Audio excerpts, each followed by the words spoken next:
रमफ्रे सप्रे ख्लाइमुंगनि पार्टीमुंगो रमफ्रे सप्रे ख्लाइनायनो माजरा साख्लाइजा खातिनि district session जजनि बोखाक्ति बुसाइ गोरैसानि बिहिगनो फानके रमफ्रे Sapre ख्लाइमुंगनि पार्टीमुंगो रमजागमानि नुरो नबि रमजागनाय नुरो नबिनो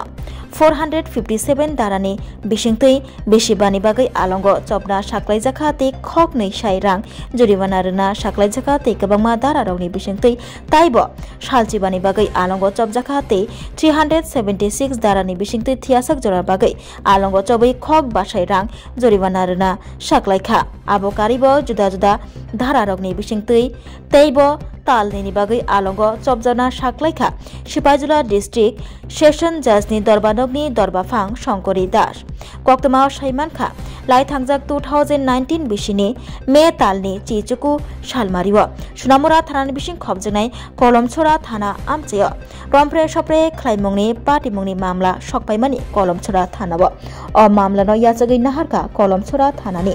ओसी राजीव शाह मामला number 20/05/19 अ मामलानो याचकमानि यागुलो रमफ्रे सप्रे ख्लाइनायनो रमुइ दरबानगो तिसाजाखा ते सिपाइजुला district session जजनि बोखाक्तै रमफ्रे Sapre ख्लाइनायनो माजरा साख्लाइजाखा कक्तमा थुमनायनि बसकांगो अकग्नो शाखा पिपि गौतम गिरी 19/5/2019 একজন বক্সনগরের নিবাসী মহিলা একটি লিখিত অভিযোগ করেন বক্সনগর থানায় যে আগের দিন রাতের বেলায় অর্থাৎ 18/5/2019 তারিখ রাতের বেলা ওনার স্বামীর অনুপস্থিতিতে আসামি নুরনবী ওনার ঘরে ঢুকে জোরপূর্বক ওনাকে ইচ্ছাকৃত ধর্ষণ করে তারপরে মামলা লিপিবদ্ধ হয় মামলা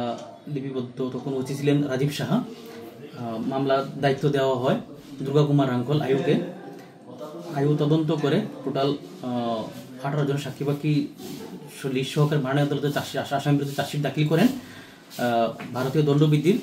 457 এবং 376 আইপিসি লগে 506 আইপিসি ধারায় তারপর বিচার প্রক্রিয়া পরিচালনা হয় বিচার প্রক্রিয়া পরিচালনা করলে সম্পূর্ণ মামলাতে 17 জন সাক্ষ্যপক্ষ গ্রহণ করা হয় আজ মাননীয় আদালত তার চূড়ান্ত রায় প্রদান করেন আসামির বিরুদ্ধে আসামিকে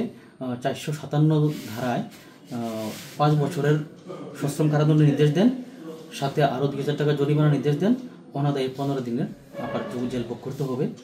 আর ভারতীয় দণ্ডবিধির 376 নং ধারায় আসামিকে যাবজ্জীবন সশ্রম কারাদণ্ডের নির্দেশ দেন সাথে 5000 টাকা জরিমানা নির্দেশ দেন অনাদায়ে আরও 2 মাস আসামিকে জেল হাজতে থাকতে হবে। আসামির নাম কি ছিল? আসামির নাম ছিল নুরনবী। ওনার বাড়ি কোথায় ছিল?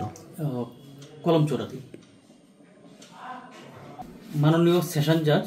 শ্রীমতী শঙ্করী দাস উক্ত রায় প্রদান করেন। এটা তো ডিস্ট্রিক্ট? হ্যাঁ, ডিস্ট্রিক্ট সেশন জাজ সুনামুরা সিপাহীজলা।